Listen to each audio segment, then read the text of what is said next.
Assalamualaikum warahmatullahi wabarakatuh. Sahabat YouTube yang beriman, semoga sahabat semua selalu senantiasa dalam lindungan Allah Subhanahu wa taala, dan semoga selalu konsisten istiqomah dalam ketaatan dan ketakwaan kepada Allah Subhanahu wa taala.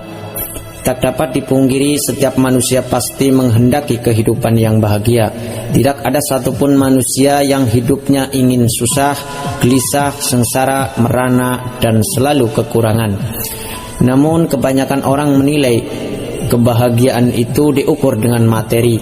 Banyak uang, rumah megah, mobil mewah, semuanya serba mewah. Berbagai cara pun dilakukan untuk mencapai hal tersebut. Sampai-sampai ada yang menghalalkan segala macam cara demi mendapatkan hal tersebut. Mereka kehilangan kontrol hingga terpeleset ke jalan yang dimurkai oleh Allah Subhanahu wa taala. Ambisinya untuk menumpuk harta amat besar, sehingga segenap waktu dan umurnya hanya dipergunakan untuk mengais rezeki.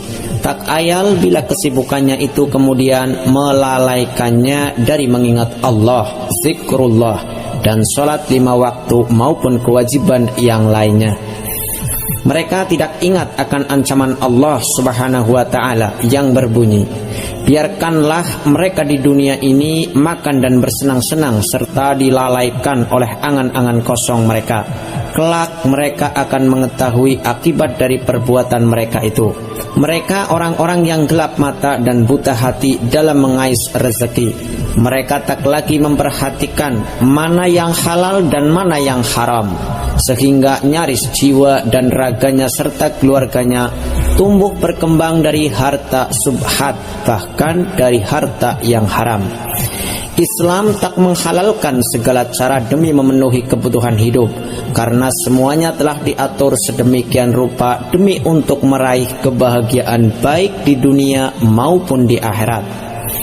Dalam hal ini Allah berfirman, "Hai manusia, makanlah dari makanan yang halal dan baik yang terdapat di bumi, dan janganlah kamu mengikuti langkah-langkah setan.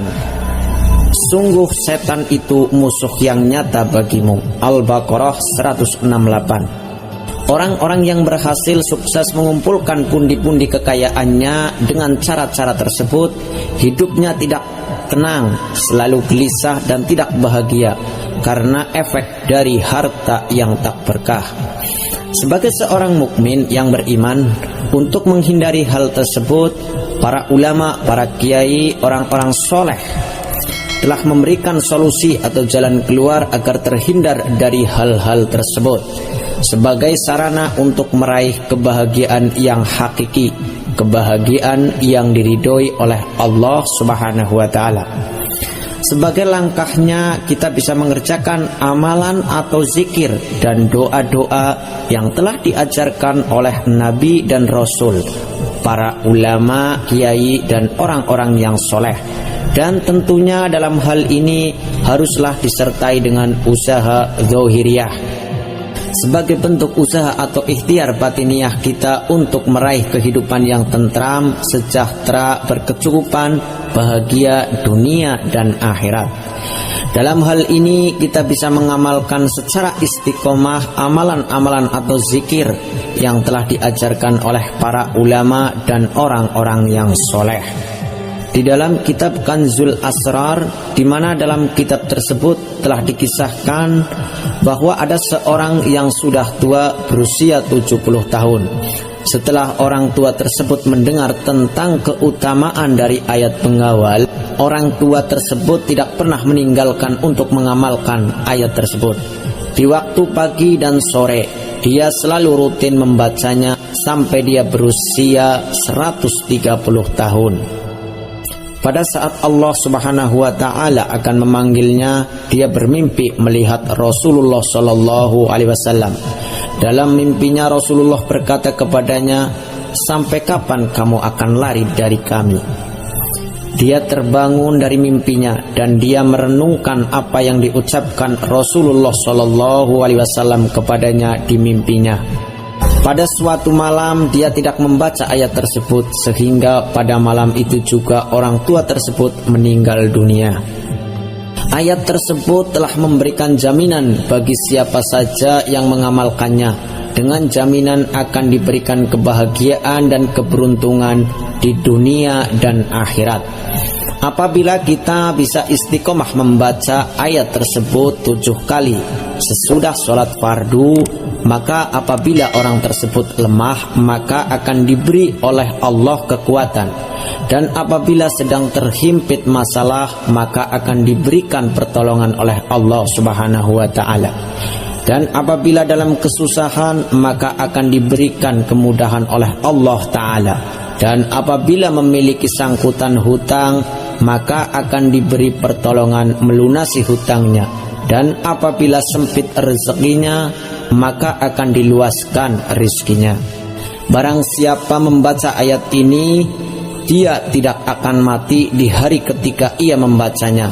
Hal ini sebagaimana hadis dari Rasulullah SAW yang disebutkan dalam sebuah riwayat, maka dia tidak akan dibunuh dan dipukul dengan besi. Demikian pula apabila dibaca pada malam hari, apabila ajal telah datang dengan kehendak Allah, ia akan lupa membacanya. Dalam riwayat lain disebutkan, barang siapa membaca ayat tersebut sebanyak 7 kali, Allah akan mencukupkan cita-cita dunia dan akhiratnya. Syekh As-Sanusi berkata dalam kitab Mujarobat, pahami dan ambillah pelajaran akan hal ini, karena sesungguhnya banyak zikir yang tergantung pada ketulusan, kehadiran dan keikhlasan niat. Allah juga telah mengkhususkan amalan ini di antara amalan lainnya, sehingga bagi setiap hamba yang mendapatkan taufik darinya akan mendapatkan kecukupan, perlindungan dari seluruh masalah duniawi dan ukhrawi. Dan jika ia tidak mampu melangkah di dalam sifat tawakal, maka ayat di atas merupakan nikmat yang derajatnya tidak akan mampu dihitung, sekalipun diwajibkan untuk mensyukuri nikmat tersebut. Segala puji dan syukur hanya untuk Allah semata. Demikian Syekh As-Sanusi berkata, laqad ja'akum rasulun min anfusikum azizun 'alaihi ma anittum harisun 'alaikum bil mu'minina raufur rahim.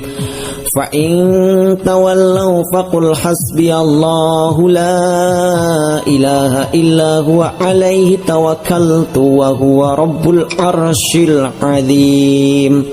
Artinya, sungguh telah datang kepadamu seorang rasul dari kaummu sendiri. Berat terasa olehnya penderitaanmu yang kamu alami. Dia sangat menginginkan keimanan dan keselamatan bagimu, penyantun dan penyayang terhadap orang-orang yang beriman. Maka jika mereka berpaling dari keimanan, maka katakanlah Muhammad, cukuplah Allah bagiku, tiada Tuhan selain Dia, hanya kepadanya aku bertawakal, dan Dia adalah Tuhan yang memiliki arsy, singgasana yang agung. Quran Surat At-Taubat 128-129. Dua ayat ini mempunyai banyak sekali keutamaan yang terkandung di dalamnya. Sangat luar biasa fadilah dan khasiatnya. Banyak ulama dan guru-guru yang merekomendasikan untuk mendawamkan wirid dua ayat tersebut, karena rahasia yang terkandung di dalamnya sangat besar, sehingga akan memberikan banyak manfaat bagi pengamalnya. Itulah keutamaan dari dua ayat terakhir surat At-Taubat yang bisa kita amalkan. Semoga dengan wasilah amalan ini, apa yang menjadi hajat atau cita-cita kita Allah kabulkan, sebagai sarana untuk menggapai kebahagiaan dunia dan akhirat. Amin. Dan tentunya harus diiringi dengan niat yang ikhlas, semata-mata hanya mengharap ridho Allah Ta'ala. Dan jangan lupa untuk selalu berdoa dan berusaha. Semoga bermanfaat, lebih dan kurangnya mohon dimaafkan. Yang benar datangnya dari Allah Subhanahu wa Ta'ala yang maha benar, dan yang salah hilaf atau keliru itu datangnya dari saya pribadi sebagai manusia biasa yang tak luput dari salah hilaf dan dosa. Akhirul kalam, billahi taufik wal hidayah wal ridho wal inayah. Wassalamualaikum warahmatullahi wabarakatuh. Barakallah.